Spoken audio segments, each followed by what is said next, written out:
ભાવનગરના સિદ્સર સ્પોર્ટ્સ સંકુલ સ્થિત ઇન્ડોર સ્ટેડિયમ ખાતે બાસ્કેટબોલ ફેડરેશન ઓફ ઇન્ડિયા દ્વારા આયોજિત 74મી સિનિયર નેશનલ બાસ્કેટબોલ ચેમ્પિયનશિપનું ગત તારીખ 5 જાન્યુઆરી 2025ના રોજ રાજ્યના મુખ્યમંત્રી ભૂપેન્દ્ર પટેલ તેમજ ગૃહ રાજ્યમંત્રી અને રમતગમત મંત્રી હર્ષ સંઘવીની ઉપસ્થિતિમાં ઉદ્ઘાટન 2036ના ઓલિમ્પિક્સની યજમાની માટે ભારતને સજ્જ કરવાનું મિશન વડાપ્રધાન નરેન્દ્ર મોદીએ ઉપાડ્યું છે, જેના ભાગરૂપે ગુજરાત રાજ્ય તેમજ દિશાદર્શનમાં 2025, 2026 તો 2029 એમ 3 વર્ષોમાં 5 જેટલી વર્લ્ડ ક્લાસ ગેમ્સના આયોજન માટે પ્રયત્નશીલ બન્યું છે.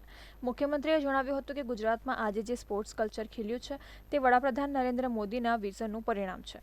નરેન્દ્ર મોદીએ રાજ્યના તત્કાલીન મુખ્યમંત્રી તરીકે 2010માં ખેલે તે ખીલેના મંત્ર સાથે શરૂ કરાવેલ ખેલ મહાકુંભથી ગુજરાતના રમતવીરોમાં ખેલ કૌશલ્યને બહાર આવવાનું અને નિખરવાનું પ્લેટફોર્મ મળ્યું છે.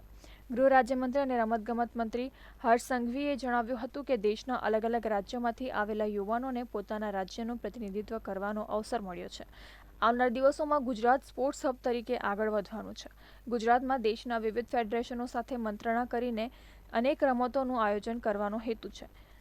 આ પ્રસંગે ઉદ્યોગ વિભાગના કેબિનેટ મંત્રી બળવંતસિંહ રાજપૂત, મેયર ભરત બારડ, ધારાસભ્ય Jitu Vaghani, Sejal Pandya, federation of Asian basketball એસોસિએશનના president doctor K Govindraj, basketball federation of ઇન્ડિયાના president Adhav Arjun, Gujarat state basketball association તથા chairman of selection committee of ઇન્ડિયાના president Shaktisinh Gohil, Gujarat district basketball એસોસિએશનના પ્રેસિડેન્ટ ભાગીરથસિંહ જાડેજા સહિતના આગેવાનો તેમજ મોટી સંખ્યામાં રમતવીરો ઉપસ્થિત રહ્યા હતા. નેશનલ બાસ્કેટબોલ ચેમ્પિયનશિપમાં દેશની ઓલિમ્પિક્સ માટેના પ્રતિભા સંપન્ન ખેલાડીઓ અવશ્ય મળશે એવો મને વિશ્વાસ છે. વડાપ્રધાન શ્રી નરેન્દ્રભાઈ મોદીએ એક ભારત શ્રેષ્ઠ ભારતનો મંત્ર આપ્યો છે. આવી રાષ્ટ્રીય સ્પર્ધાઓમાં દેશભરના રાજ્યોના ખેલાડીઓ ખેલદિલની ભાવનાથી જોડાય અને એ મંત્રને સાકાર કરી રહ્યા છે. આપ સૌ ખેલાડીઓ પણ આ રમોત્સવની સાથે એક ભારત શ્રેષ્ઠ ભારતની વાઇબ્રન્સી ગુજરાતની આ ભૂમિ પરથી લઈને પોતાના प्रांत प्रदेश में जसो एवी मने श्रद्धा है.